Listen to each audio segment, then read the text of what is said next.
سال کا بوڑھا عمر، ابو شامہ حضرت عمر کے صاحبزادے، یہودیوں نے سازش کر کے انہیں نبیذ پلا دی. نبیذ جائز تھی، نبیذ کیا کہ شراب پلا دی. پھر مقدمہ قائم ہوا، کہا اب پتہ چلتا ہے عمر کتنا عدل کرتا ہے.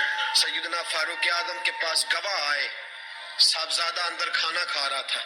فاروق اعظم نے گریبان سے پکڑا، کھینچ کے لائے. فرمایا ابو شامہ چل، تو نے شراب پی ہے، تجھے کوڑے مارے جائیں گے، تیرے لیے 100 یا 80 کوڑوں کی سزا تیاری کر لے. ابو شامہ کہتے ہیں کہ ابا جی انہوں نے نبیذ کہی تھی، شراب پلا دی. فرمایا تو نے پی کیوں؟ تو نے پی کیوں؟ بڑے بزم میں بار شین مسجد نبوی کا فاروق اعظم. اولاد تو بزدل کر دیتی ہے نا بندے کو، اولاد تو کمزور کر دیتی ہے. آج مدینے نے عجیب ماجرا دیکھا. حضرت فاروق اعظم کی زوجہ روتی ہوئی آئی، کہنے لگی حضرت جی میرا لخت جگر ہے، ایک ایک کوڑے کے بدلے پیدل حج کروں گی، ایک ایک کوڑے کے بدلے صدقہ اور خیرات کروں گی. میرا بیٹا غلطی کر بیٹھا ہے، یہ کام نہ کرے. آپ نے فرمایا تو مجھے کہتی ہے میں یہ کام نہ کروں؟ تیرے حج اور صدقے کیا کرتے ہیں؟ کوڑے لگانا میرے مصطفیٰ کی شریعت کا قانون ہے. تو بیٹے کی بات کرتی ہے، عمر کا اپنا معاملہ بھی ہوتا تو عمر یہی سلوک کرتا. لوگوں نے کہا حضرت جی آپ تھوڑی دیر، ابھی ان کی والدہ پریشان ہے، گھر میں پریشانی ہے، ذرا ٹھہر جائیں، کل پرسوں ترسوں سزا دے لیجئے گا. تمہیں یاد نہیں مدر مصطفیٰ کے ٹکڑے کھانے والا ہوں، میں کیوں دیر کروں؟ اس نے گناہ کرنے میں دیر کی ہے جو سزا میں دیر کروں؟ برساؤ کوڑے. حضرت افلا نامی غلام، حضرت جی آپ کا لخت جگر ہے. فرمایا لخت جگر نہ دیکھ، مصطفیٰ کا قانون دیکھ. میرا بیٹا نہ دیکھ، مصطفیٰ کے قانون کا قیام ضروری ہے.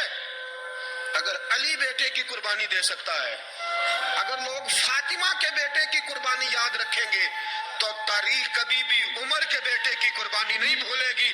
فرمایا غلطی سے ہو گیا یا جیسے بھی، اسے خیال کرنا چاہیے تھا. کوڑے لگاؤ. 80 کوڑے لگے تو بیٹے کی روح پرواز کر گئی.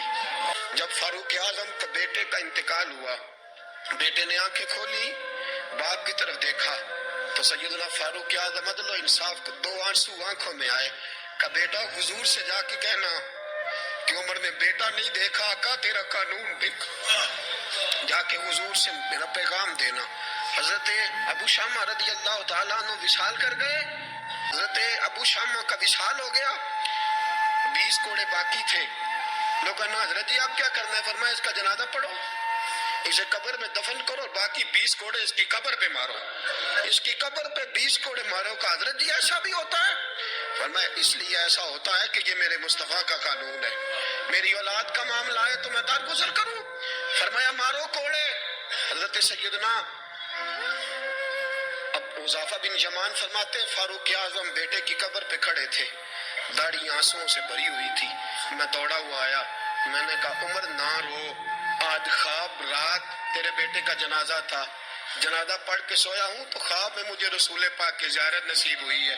نبی پاک خواب میں تھے تو 2 سبز غلے تیرے بیٹے کو پہنا رکھے تھے اور رسول پاک کی بغل میں کھڑا تھا. حضور نے فرمایا عمر کو جا کے کہنا کہ تو نے بیٹا پاک کر کے بھیجا تھا، اللہ نے جنت کے سارے دروازے کھول دیے ہیں.